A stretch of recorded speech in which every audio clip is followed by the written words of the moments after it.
Halo loh, apa kabar? Kembali berjumpa dengan saya, Irsman Arif dari Forum News Network. Selamat menikmati akhir pekan. Ya, kita ketemu lagi ini dari Ahad, tanggal 15 September 2024. Dan seperti biasa, saya ajak Anda langsung bergabung dengan Bung Rocky Gerung. Bung Rocky, gerakan coblos semua yang disuruhkan oleh pendukung Anies di Jakarta, ini tampaknya semakin mengkhawatirkan para kontestan pilkada di Jakarta dan penyelenggara pemilu. Kendati KPU menyatakan gerakan itu tidak akan mempengaruhi atau mengubah hasil pilkada, tapi tetap saja hal itu harus dilihat sebagai sebuah simbol perlawanan rakyat yang tidak bisa diabaikan begitu saja. Oke, tentu saja gerakan itu tidak berguna secara teknis karena coblos semua artinya tidak dihitung sebagai suara sah itu. Dan saya kira KPU dengan gampang mengabaikan gerakan itu karena bahkan dianggap mengganggu sebetulnya. Tetapi justru gangguan itu yang mesti dibaca between the line oleh KPU, bahwa ada satu valensi, satu nilai baru yang tumbuh di masyarakat, yaitu keinginan untuk memperoleh hasil yang betul-betul ditapis secara adil tuh. Jadi kalau gerakan coblos semua ini berkembang, ya memang bukan untuk membatalkan teknikalitas pemilu, tapi untuk menerangkan fungsi etis dari penyelenggaraan pemilu. Apa yang kita sebut sebagai fungsi etis adalah kesetaraan di dalam mengakses potensi untuk berkompetisi itu. Jadi dengan mudah kita baca bahwa gerakan ini pasti diinisiasi oleh Anies dan menimbulkan semacam dugaan bahwa no Anies artinya no competition di Jakarta tuh. Oke, itu satu posisi moral yang memang sudah kita bisa hitung dari awal, bahwa masyarakat Jakarta terutama yang melek politik menuntut adanya akses yang harus dibuka pada Anies. Dan dibukanya akses itu memungkinkan Anies tampil sebagai kandidat gubernur DKI. Walaupun orang bertanya juga, buat apa sih Anies masuk lagi di dalam politik DKI? Bukankah dia udah masuk di dalam pletora politik nasional? Dan karena itu persiapkan aja satu upaya untuk partai misalnya untuk menghasilkan elektabilitas di 2009. Oke, itu satu pandangan. Tapi ada pandangan lain yang hendak diucapkan dari bawah sadar politik Jakarta, bahwa upaya untuk menghasilkan pemilu yang bersih di 2029 mesti dimulai dari peristiwa kompetisi fair di Jakarta terutama. Jadi seandainya pun Anies kalah di Jakarta, itu bisa dibaca sebagai kekalahan karena memang ada perubahan pikiran pada publik Jakarta yang melihat bahwa Anies ya sebaiknya nggak usah lah main di Jakarta, persiapkan aja pemilu tuh. Tapi faktanya sudah terjadi, Anies tersingkir di Jakarta. Maka pertanyaan berikutnya adalah, suara Anies yang potensial untuk memenangkan dia di Jakarta mau dikirim ke siapa di dalam tiga kandidasi ini ya? Mau ke Ridwan Kamil, mau ke Pramono Anung, mau ke Dharma. Kan itu yang harus pertama-tama kita pikirkan. Lepas apapun komentar para pengkritik gerakan ini, tetapi menurut saya ini sangat menarik ya untuk kita terus mengamati.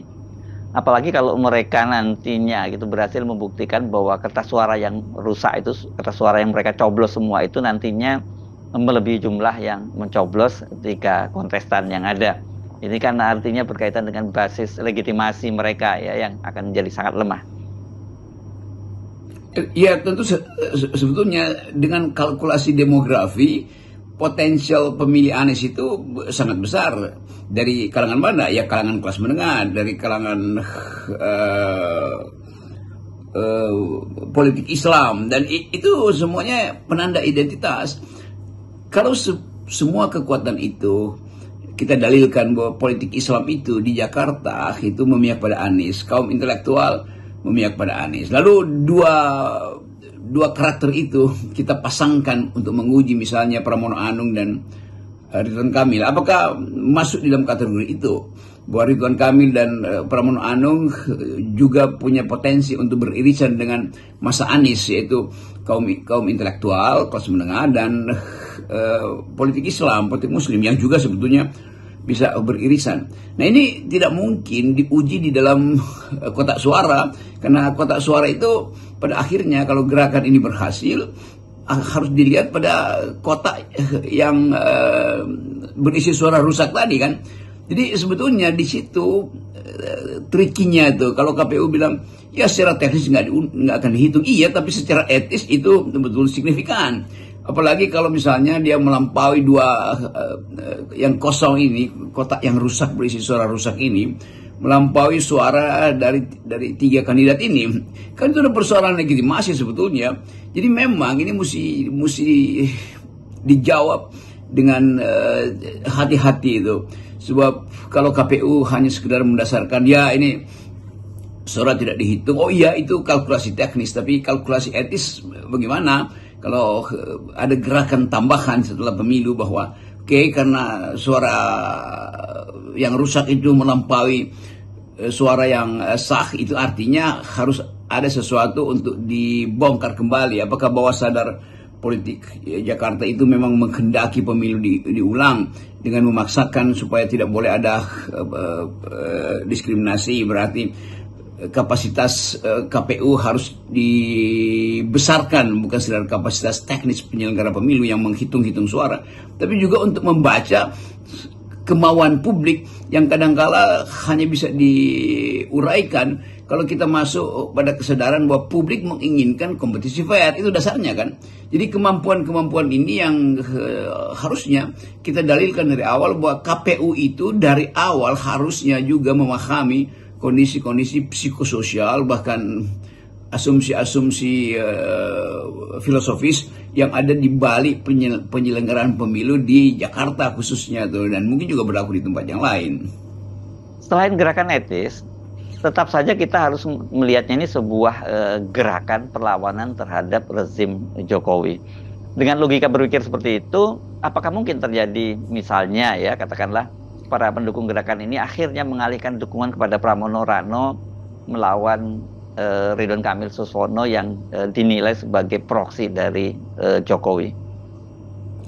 Proposal lain yang harus diperhitungkan adalah bagaimana misalnya gerakan 3 coblos semua ini di ujung-ujungnya nanti harus dibayangkan sebagai alat untuk berkompetisi dengan rejim Jokowi. Bagaimana kita bayangkan? Bagaimana misalnya 2-3 hari atau seminggu setelah masa kampanye kemudian diputuskan bahwa gerakan coblos semua ini mau diarahkan ke Pramono Anung misalnya kan. Kan kita melihat bahwa Pramono Anung itu adalah semacam kata pengantar untuk membuka bab baru, yaitu perlawanan terhadap Jokowi. Kan itu juga bisa terjadi tuh. Jadi kita harus juga lihat potensi masyarakat Jakarta pada satu momen, mungkin pada akhir masa kampanye, memutuskan untuk gerakan ini kami alihkan suaranya itu atau energi teknisnya itu ke, kan ini tadinya semacam gerakan etis. Lalu bertumbuh kesadaran bahwa sebaiknya dipastikan bahwa ini juga penanda bahwa kita tidak ingin politik itu dikendalikan oleh Jokowi ya. Walaupun mungkin Jokowi pada waktu itu juga udah lengser itu. Tetapi harus dilihat juga dari hari ini, kalau gerakan itu merangsak untuk membatalkan Ridwan Kamil. Kan Jakarta tetap sinis pada Ridwan Kamil tuh. Ridwan Kamil dianggap tidak cocok secara kultural, atau bahkan secara psikologi bisa mengganggu stabilitas pemuja Jackmania misalnya. Itu satu yang juga bisa timbul sebagai kondisi awal untuk melihat potensi suara Anies ini yang secara sublim sekarang masih dipakai istilah coblos semua, berubah menjadi dukungan konkret pada Pramono Anung. Itu yang mesti kita hitung tuh. Karena kalau hitungan sebaliknya yang nggak masuk akal, bahwa suara Anies ini yang terwakili lewat coblos semua ini dialihkan pada Ridwan Kamil, itu agak jauh itu keterangan itu. Jadi saya masih melihat bahwa ada proksi antara Pramono Anung dengan gerakan coblos semua ini. Itu mungkin juga mulai terbaca relasi-relasi diplomatis antara pihak Anies dengan Pramono Anung. Jadi Anies memelihara legitimasi, dan Pramono Anung menjadi simbol perlawanan pada istana. Kan itu cara berpikirnya begitu tuh. Nah, sementara Ridwan Kamil itu betul-betul datang hanya dengan semacam perintah bahwa main di Jakarta tuh. Padahal Ridwan Kamil sebetulnya adalah pemain konservatif di Jawa Barat. Nah, ini menurut saya sangat menarik ini perkembangannya, Bung Rocky ya. Dan kalau tadi kita menyimak komentar KPU, kemudian komentar-komentar dari partai Kim Plus, ini kan terlihat sekali mereka mencoba mendowngrade gerakan coblos semua itu. Kalau bisa, mereka ini sebenarnya ada upaya agar satu, menganggap itu nggak penting. Kedua, tentu saja mungkin kalau nanti dia nggak penting, mereka akan membatalkan niatnya begitu. Tapi menurut Anda, apa mungkin gerakan ini bisa dihentikan? Gerakan ini tidak mungkin dihentikan karena ini adalah hak, aspirasi, potensi warga negara untuk mengucapkan hal sebaliknya sebagai pembangkangan nilai atau counter culture, budaya tanding terhadap budaya resmi yang sekedar diasuh oleh KPU dengan kecemasan bahwa KPU masih ada dalam genggaman Jokowi. Kan ini semua menunjukkan bahwa ada rising expectation bahwa kemampuan kita untuk mendalilkan hal yang di luar dalil Jokowi itu justru yang akan menarik masyarakat. Jadi biar aja aspirasi ini tumbuh dan kita bisa andalkan kemampuan pers yang makin lama makin kritis untuk bukan memahami, untuk merawat isu ini. Jangan pers justru yang membatalkan isu ini. Kan pers sebagai the fourth estate, sebagai kekuatan keempat dari demokrasi harus betul-betul memperlihatkan sikap, bukan sikap netral tapi sikap independen. Independen artinya dia bisa memilih mengarahkan kemana isu ini. Sejauh itu memang dimaksudkan untuk membela kepentingan publik. Jadi kepentingan publik adalah melihat supaya politik itu bersih. Dan dari awal dianggap bahwa pemilu di DKI sudah kotor secara etis. Dengan dalil-dalil semacam ini, kita mulai melihat bagaimana harapan-harapan baru itu tentang demokrasi, tentang keterbukaan kompetisi, tentang macam-macam hal yang memungkinkan rakyat Jakarta melihat bahwa ada peluang untuk menghasilkan pemilu yang bersih, cerdas, dan berwibawa itu. Kita baca bagaimana kasus saudara Gibran ini, Kaskus ini, Fufu Fafa ini sudah bertengger hampir 2 minggu di media massa.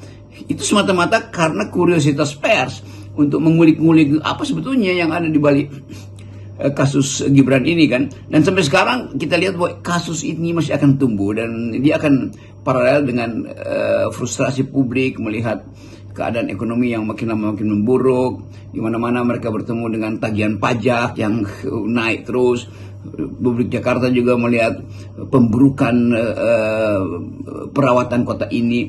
Jadi semua itu akan menimbulkan semacam sensasi baru untuk memulai tuntutan etis. Nah, sekarang kita disodorkan pada pilihan apakah mau dengan 3 calon ini atau tema untuk menolak itu diwakilkan melalui coblos semua, atau ada rasionalitas baru yang tumbuh bahwa oke, ini kita minta supaya pers independen.